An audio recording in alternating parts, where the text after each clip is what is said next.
right? So without further ado, let's go to the game. I'm just going to do my freshman year. I have the benefit of actually going backwards and putting in what I actually did do for choices. But some weren't even existing. Laptop computers didn't exist when I was a freshman in college, folks.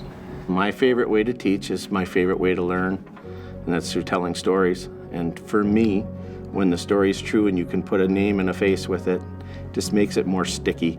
Kids seem to listen more, they seem to care more. I think Mr. Koopmany personally does a really good job teaching because he uses a lot of his personal stories and how he's lived his life to explain it to us, what he would have done differently, what he's done well, and I think that's very valuable to have in the classroom to see that real life example rather than just telling us the facts. He always promotes the Roth IRA and how that really you should start saving now instead of later. So I've started saving more and, not even spending the extra few dollars on something so you can put it towards something in the long run better.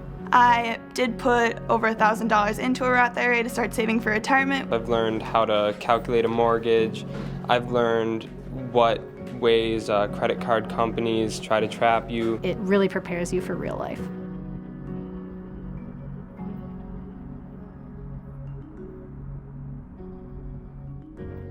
The Finance and Investment Challenge Bowl, a great way to kind of hook kids into having a fun way to learn and show what they've learned in financial literacy and economics courses. The FICB, or Finance and Investment Challenge Bowl, goes back several years where a couple of my colleagues got together and said, how can we give educators a hook to make financial education come alive? True or false? An unsecured loan typically involves, we came up with the good old-fashioned college bowl kind of buzzers and quizmasters and scoreboards and competition, and with fabulous prizes too. This will be their first time experience a state tournament. It is definitely a much more competitive environment than the regional. We're definitely the underdogs coming down there, but we're going to let them have it full bore. What area of Wisconsin is known for its production of C? Good, excellent, for 10 points. I think it's an honor to be going from such a small town. Rhinelanders, I think it's 9,000 people, versus these other schools like Madison that have hundreds of thousands of people in it. The official score is 180 to Rhinelander and 145 to Kenosha. That means Rhinelander has won this round. Great job, first round. They do have another team here today too that beat our other Rhinelander team, so we can maybe pay them back. Great job, first game. Thank you. No, I have 4 more to go. I think I wrote. Okay. Yeah, I Oh no, so we're playing the other round. Yes, Guys, like this is no bueno.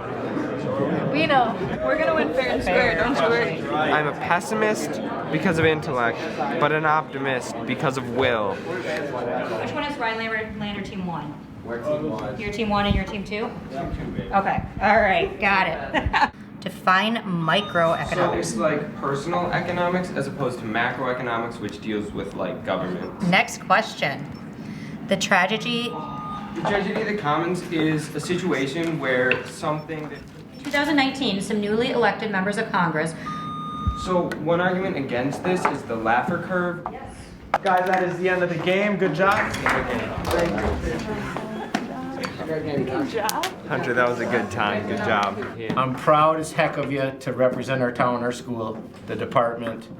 I feel the emotion that you feel watching you compete. Honest to God, I get nervous like for you, for me. I'm nervous as heck watching you play. Smile. Brewers on 3. All right. 1, 2, 3, Brewers. Students need to know that they need to be the one to focus on their planning for any financial need. A favorite comment of mine in class is no one will ever care more about your money than you will. So the more you can learn about taking care of it, the better off you are.